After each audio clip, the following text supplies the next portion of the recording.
வெந்தயக்கீரை சாம்பார் வைக்கலாம். பாருங்கள், வெந்தயக்கீரையை நான் கீழே அடியில் இருக்கும் இல்லையா, வேரெல்லாம் கிள்ளிட்டு அலசிட்டு வச்சுருக்கேன். இது எங்கள் தோட்டத்திலேயே விளைஞ்ச கீரை தாங்க, சூப்பராக இருக்குது. பாருங்கள், இதுலேயே நான் காய வச்சுருக்கேன் கஸ்தூரி மேத்திக்கு. அதுவும் நல்லாயிருக்கும். நம்ம பன்னீர் பட்டர் மசாலா செய்கிறதுக்கெலாம் நல்லாயிருக்கும். பாருங்கள், இது அருமையாக இருக்குது. வாங்க இது எப்படி சாம்பார் செய்யலான்னு பார்க்கலாம். நான் துவரம்பருப்பு எடுத்து அலசிட்டு வச்சுருக்கேங்க. ஒரு கிளாஸ் எடுத்து அலசிட்டு வச்சுருக்கேன், கழுவிட்டு வச்சுருக்கேன். இது கூடவே ஒரு பெரிய வெங்காயம், காரத்துக்கு பார்த்திங்கன்னா பச்சை மிளகாய், 2 தக்காளி. இதுவும் பார்த்திங்கன்னா தோட்டத்தில் விளைஞ்சதான். எப்படி இருக்குது பாருங்கள், இது கொஞ்சம் காயாக இருக்குது, அவ்வளோதான். இது கூட இதை சேர்த்து வேக வச்சு எடுத்துக்கலாம்.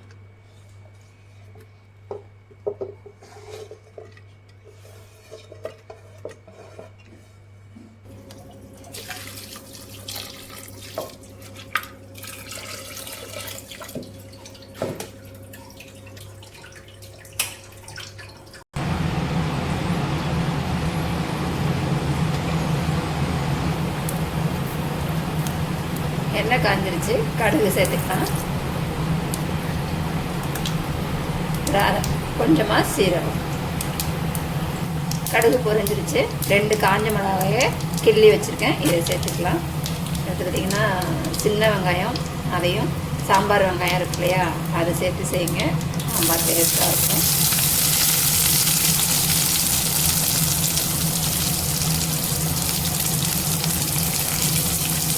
கூடவே பூண்டு, இதையும் கட் பண்ணி வச்சுருக்கேன், இதையும் இது கூட சேர்த்துக்கலாம்.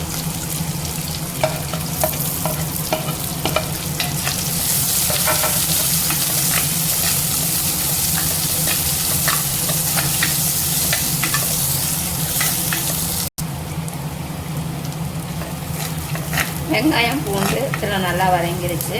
இப்போ நம்ம அலசி நல்லா க்ளீன் பண்ணி வச்சுருக்க கீரையை இதுக்கு சேர்த்துக்கலாம். வெயிலுக்கு ரொம்ப நல்லதுங்க, குளிர்ச்சியாக இருக்கும்.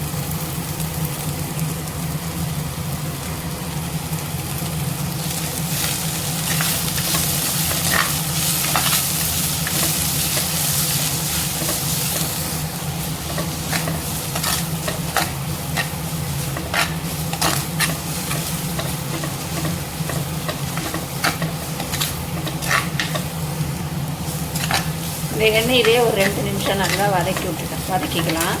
நல்லா வதங்கிச்சு பாருங்கள், நல்லா சுருண்டுருச்சு. இப்போ நம்ம வேக வச்ச பருப்பை இது கூட சேர்த்துக்கலாம்.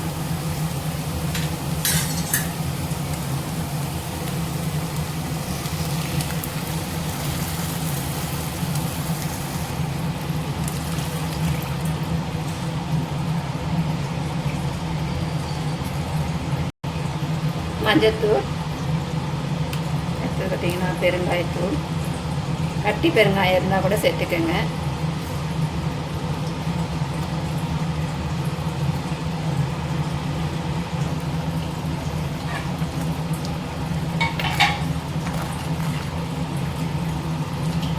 நல்லா கொதிச்சிருச்சு, கீரையும் நல்லா வெந்துருச்சு.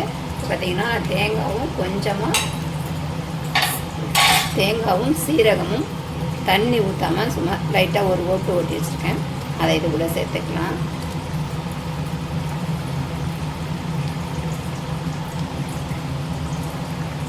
இதுக்கு தேவையான அளவு கல் உப்பு சேர்த்துக்கலாம்.